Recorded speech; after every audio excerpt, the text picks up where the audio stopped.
Cruel people exist in every corner of life. They can be classmates, co-workers, family members, or strangers. Their words or actions can cut deep, making you doubt yourself or question your worth. But you do not have to be trapped by their negativity. Ancient wisdom teaches that inner peace and dignity are always within reach. You can rise above cruelty without losing your kindness, your strength, or your joy. Lesson 1. Understand their cruelty reflects their own issues. When someone behaves cruelly toward you, it is natural to feel hurt, angry, or confused. But often, their behavior says far more about them than it does about you. Cruelty is a reflection of an inner struggle. It may come from deep frustration, personal pain, or unresolved conflicts they carry within themselves. People lash out when they feel powerless or unhappy. Instead of seeing yourself as the target, try to see their actions as a symptom of something broken inside them. This doesn't mean you excuse their behavior, but you can stop making it about your own worth. Just as a sick tree produces bitter fruit, a troubled mind produces hurtful actions. By recognizing this, you can loosen the grip their cruelty has over your emotions. When you see the bigger picture, their insults lose power. You begin to realize you are simply witnessing their internal storm, not causing it. This perspective creates space for compassion, not pity, but an understanding that they are caught in their own suffering. It also protects you from becoming entangled in their negativity. You can choose to stand steady, grounded in the knowledge that their cruelty is not a mirror of your value, but a reflection of their turmoil. This shift in understanding allows you to respond with clarity, not reactive anger. It opens the door to handling the situation with dignity and wisdom, rather than letting their chaos pull you down. When you see cruelty for what it truly is, you take back control of your peace. Lesson 2. Refuse to internalize their hurtful words. Hurtful words can echo in your mind long after they are spoken. They can creep into your thoughts and make you believe things about yourself that are simply not true. But you have the power to decide whether to let those words settle in your heart or let them pass by like clouds in the sky. Imagine someone handing you a gift you do not want. If you refuse to take it, it remains with them, not you. Words work in the same way. If you do not accept them, they do not become yours. This is the art of not internalizing cruelty. The moment someone says something hurtful, take a deep breath and remind yourself, this is their opinion, not my reality. Their voice does not have the authority to define your worth. The only voice that can truly shape you is your own. If you carry their insults, they become seeds that grow into self-doubt. But if you let them fall away, they wither into nothing. Protect your inner space like you would protect your home. Do not let garbage be thrown into it. This does not mean pretending the hurt does not exist. Acknowledge that the words stung, but refuse to let them take root. The less energy you give to them, the weaker their hold becomes. Over time, you build a shield of inner strength that no insult can penetrate. You begin to live from a place of self-trust rather than constant defense. This is how you keep your mind free from the shadows of cruelty. The power to reject hurtful words lies within you every single time. Lesson 3. Establish clear, firm personal boundaries. Boundaries are the invisible lines that protect your dignity, peace, and emotional space. Without them, cruel people can easily overstep, drain your energy, and control the way you feel. Setting boundaries is not about building walls. It is about creating a safe distance where you can thrive without fear. It is a way of telling others, this is how I expect to be treated. You have every right to decide what you will and will not tolerate. Boundaries can be physical, such as choosing where you will be, or emotional, such as deciding what kind of conversations you will engage in. They can also be time-based, limiting how much you give to those who treat you poorly. The key is to be clear and consistent. If someone speaks to you with disrespect, let them know calmly that such behavior is unacceptable. If they cross that line again, take action by stepping away or limiting your interactions. Remember, you do not have to justify your boundaries to anyone. They are for your well-being, not for their approval. Boundaries also train others how to interact with you. When you hold firm, people begin to realize you will not be an easy target for their cruelty. This often discourages them from continuing their behavior. Strong boundaries are a form of self-respect. They are a declaration that your peace matters and you will protect it. They give you the freedom to live without constantly defending yourself. When you know where your lines are, you can stand with confidence, even in the presence of those who try to push past them. This is how you take ownership of your space and stop cruelty from invading it. Lesson 4. Practice assertive, not aggressive. Communication when facing cruel behavior. Your words can be your greatest tool, but the way you deliver them matters. Aggression often fuels more aggression, turning a tense situation into a battle.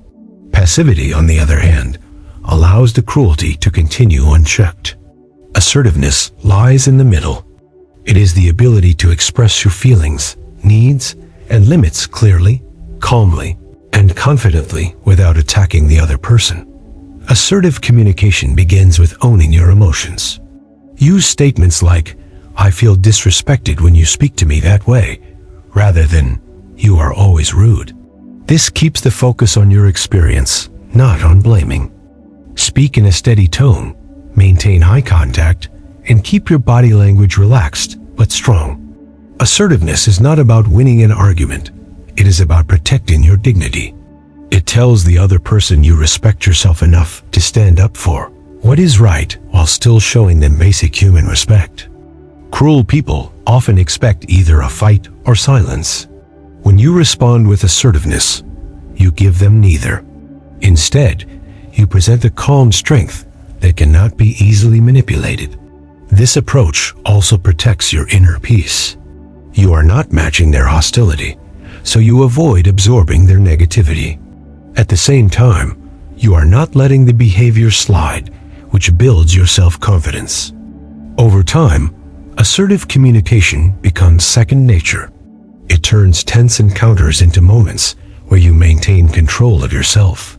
It keeps you grounded in self-respect, no matter how much cruelty tries to shake you. Lesson 5. Cultivate a strong sense of self-worth. When people are cruel, their words and actions can make you question yourself. But your value is not determined by their opinion. Your worth comes from within. It is rooted in the truth that you are a unique human being with your own strengths, talents, and goodness. A strong sense of self-worth is like armor. It shields you from the arrows of insult and rejection. To build it, you must learn to see yourself clearly and kindly. Start by acknowledging your achievements, no matter how small. Remind yourself of times you overcame challenges. Think of the people whose lives you have touched in positive ways.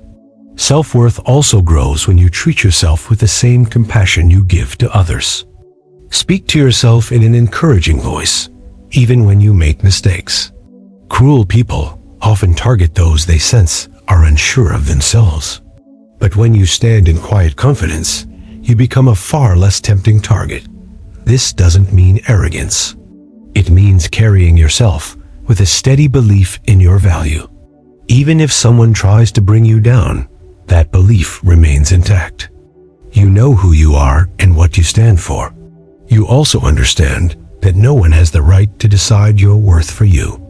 When you have this inner foundation, the words and actions of cruel people may still sting, but they do not break you. You see their attacks as noise, not truth. This sense of self-worth becomes your constant companion, giving you the strength to rise above hostility and to keep walking your path with dignity. The more you nurture it, the more unshakable it becomes. Lesson 6. Limit or remove yourself from their presence. Sometimes the most powerful response to cruelty is distance. You do not owe anyone your constant presence, especially if they bring harm to your mental or emotional well-being. If a person repeatedly shows that they cannot treat you with respect, it is both wise and necessary to step back. Limiting contact does not mean you are weak. It means you are protecting yourself. This can be as simple as reducing the time you spend with them, avoiding unnecessary conversations, or physically removing yourself from situations where they might attack you verbally or emotionally. In certain cases, complete removal is the healthiest choice. This might mean ending a toxic friendship, requesting a different work arrangement, or setting firm conditions for family interactions. The goal is not to punish them, but to give yourself the space you need to heal and breathe. Cruelty can feel suffocating when you are forced to be around it daily. By creating space, you give yourself room to regain perspective and strength. You are also sending a clear message that you will not tolerate harmful behavior. This often forces the other person to reflect, even if they never admit it. Walking away does not make you a quitter. It makes you someone who values peace over unnecessary conflict. You have the right to choose environments and people that uplift you rather than break you down. Protecting your energy is not selfish. It is essential for living a balanced, healthy life. Sometimes the kindest thing you can do for yourself is to simply walk away. Lesson 7. Seek support from trusted allies or mentors. Dealing with cruelty can feel isolating, but you do not have to face it alone. There are people in your life, friends, family, teachers, mentors, who care about you and want to help. Reaching out for support is not a sign of weakness. It is a sign of wisdom. Trusted allies can give you perspective when your emotions are clouded. They can remind you of your worth when cruel voices make you doubt yourself. A mentor, someone with experience and guidance, can help you see options you might not have considered. They can teach you strategies to handle difficult situations with grace and strength. Talking about what you are going through also helps release the emotional weight you might be carrying. Bottling it up can make you feel more trapped, but sharing your story lightens the load. Sometimes simply being heard and understood is enough to restore your confidence. Choose your allies carefully. Look for those who listen without judgment, respect your boundaries, and encourage your growth. These are the people who can stand beside you when things get tough. They can also step in to defend you if necessary, especially in group or work settings. Remember, even the strongest people have a network of support behind them. You do not have to carry the burden of cruelty alone. Let others be your mirror, reflecting the truth of your value when you cannot see it yourself. The presence of just one trusted ally can make all the difference between feeling defeated and standing tall. Lesson 8. Document all incidents discreetly when cruelty becomes a repeated pattern. Especially in workplaces or schools, it is wise to keep a record. Documentation protects you by creating clear evidence of what happened, when it happened, and who was involved. This is not about obsession. It is about safeguarding yourself in case the behavior escalates or formal action becomes necessary. Keep your records factual and calm. Write down dates, times, locations, exact words spoken, and the impact it had on you. If there are witnesses, note their names. Save any written communications, such as emails or text messages, in a safe place. Do this discreetly, without announcing it to the person being cruel. Your goal is not to threaten them, but to ensure that if you need to report their behavior, you can do so with clear, undeniable details. Documentation also helps you see patterns you might not have noticed before. This can guide you in deciding whether the situation is improving, staying the same, or getting worse. If you do choose to report the incidents, having accurate records increases the chances of being taken seriously by those in authority. It shows that you are being thoughtful and responsible, not acting out of impulse.